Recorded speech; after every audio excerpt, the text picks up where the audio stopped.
మిథున రాశి. ఈ సంవత్సరము మిథున రాశి జాతకులు ఎలా ఉన్నారనే విషయాన్ని తెలుసుకుందాం.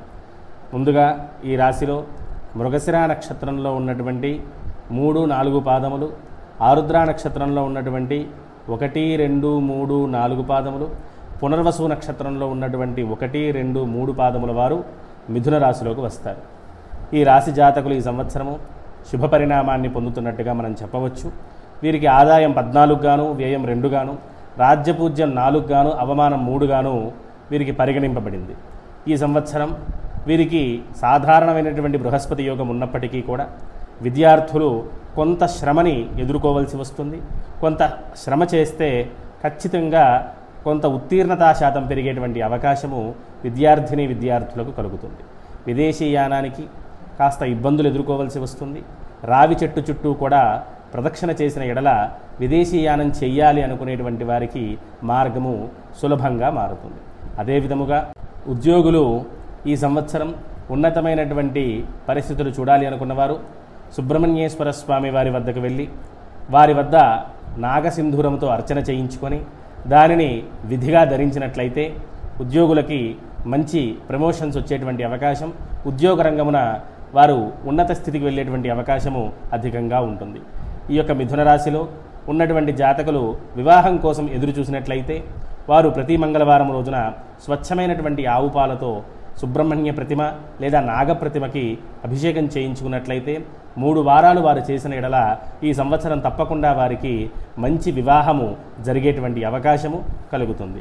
ఈ యొక్క రాశిలో ఉన్నటువంటి జాతకులు దాంపత్య జీవితంలో చికాకులు ఏదైనా ఎదుర్కొన్నట్లయితే లేదా దంపతుల మధ్య ఏదైనా కోర్టు సమస్యలు కానీ లేదా ఆర్థిక మిగిలినటువంటి సమస్యలు ఏమైనా ఉన్నట్లయితే వారు సుబ్రహ్మణ్యేశ్వర స్వామి వారి చుట్టూ ప్రతిరోజు 3 ప్రదక్షిణలు ప్రదోష కాలమునందు చేసిన ఎడల దంపతుల మధ్య ఉన్నటువంటి చికాకులు తొలగి సంతోషమైనటువంటి జీవితాన్ని ఈ సంవత్సరం వారు ఖచ్చితంగా అనుభవించేటువంటి అవకాశము అధికంగా ఉంది. అదేవిధముగా సంతానం కోసం ప్రయత్నం చేసేటువంటి జాతకులు ఎవరైనా ఉన్నట్లయితే సుబ్రహ్మణ్యేశ్వర స్వామి వారి వద్ద ఆవు పాలతో అభిషేకం చేసుకునుట విధిగా వారికి మంచి కలిగించేటువంటి అవకాశం ఉంటుంది.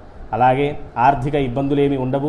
ఆర్థికంగా ఈ యొక్క జాతకులు మెరుగైనటువంటి స్థానాన్ని చూస్తారు.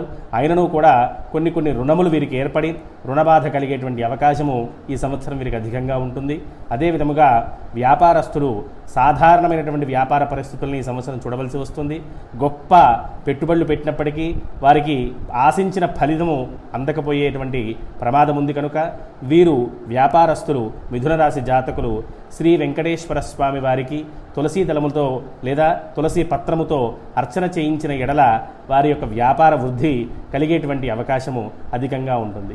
రాజకీయంలో ఉన్నటువంటి జాతకులు మిథున రాశి వారు ఈశ్వరుడి ఆలయానికి తరచుగా వెళ్ళినట్లయితే ఈ సంవత్సరాంతమున రాజకీయంలో వారు గొప్ప మార్పులను చూసేటువంటి అవకాశం కలుగుతుంది. ఇక వ్యవసాయం చేసుకునేటువంటి మిథున రాశి జాతకులు ఈ సంవత్సరం మిశ్రమమైనటువంటి పరిస్థితిని పొందుతారు. ఒక భాగమున సంవత్సరం మొదటి భాగమున వారికి నష్టము, చివరి భాగమున లాభము కలిగేటువంటి అవకాశము అధికంగా ఉంటుంది. ఇలా అన్ని విషయాలు తెలుసుకుంటూ మిశ్రమమైనటువంటి ఫలితాలని ఈ సంవత్సరం మిథున రాశి అందిస్తుందిగా మనము తెలుసుకోవాల్సి ఉంది. శుభం భూయాత్.